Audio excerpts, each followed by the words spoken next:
এদিকে তীব্র শীত ও ঘন কুয়াশায় নষ্ট হচ্ছে ধান, আলু সহ নানা ফসল।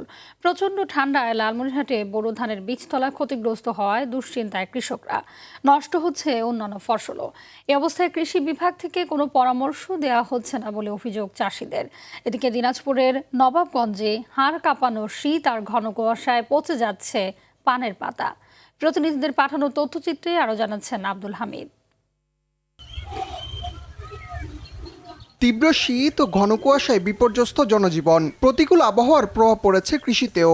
লালমনিরহাটে চলতি বছর ৪৮,০০০ হেক্টর জমিতে বোরো ধান রোপণের জন্য বীজতলা প্রস্তুত করেছেন কৃষকরা। তবে শীতের দাপটে পচে যাচ্ছে চারা। এতে ব্যাপক লোকসানের আশঙ্কা করছেন তারা।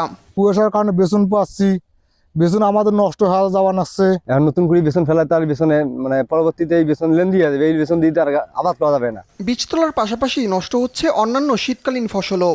আলু, ভুট্টা, তামাক, নাল্টি গেলার হয়ে যাওয়া লাগছে। বেলার দ্বারা সম্ভাবনা আছে, এই জন্য আমরা শীতের ওষুধ দিতেছি। কৃষি বিভাগ বলছে শীতজনিত রোগ ও পচন রোধে প্রয়োজনীয় পরামর্শ দেওয়া হচ্ছে।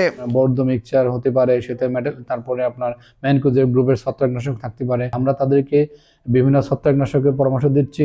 এদিকে ঘন কুয়াশায় দিনাজপুরের নবাবগঞ্জের পানের বরজগুলোতে দেখা দিয়েছে পাতা পচন রোগ। ফলন কম হওয়ায় ক্ষতিগ্রস্ত হচ্ছেন কৃষকরা। এবার শীত মৌসুমের কারণে আমার একটু ক্ষতি হয়েছে। পান পচে যাচ্ছে আর পান নাল হয়ে গেছে। গাছ হলো পাতাগুলো নষ্ট হয়ে গেছে, আবার পচারি। ছত্রাকের আক্রমণ রোধে বরজ, পলিথিন দিয়ে ঢেকে রাখা সহ ছত্রাকনাশক স্প্রে প্রয়োগের পরামর্শ উপজেলা কৃষি সম্প্রসারণ কর্মকর্তার। পানে আমরা সাধারণত চাষিদের ট্রাইকো কম্পোস্ট ব্যবহার করা দেখি, তো আমরা এর পাশাপাশি পরামর্শ দিয়ে আসছি। চলতি মৌসুমে দিনাজপুরের নবাবগঞ্জ উপজেলায় ২৫ হেক্টর জমিতে পান চাষ হয়েছে। আব্দুল হামিদ, RTV।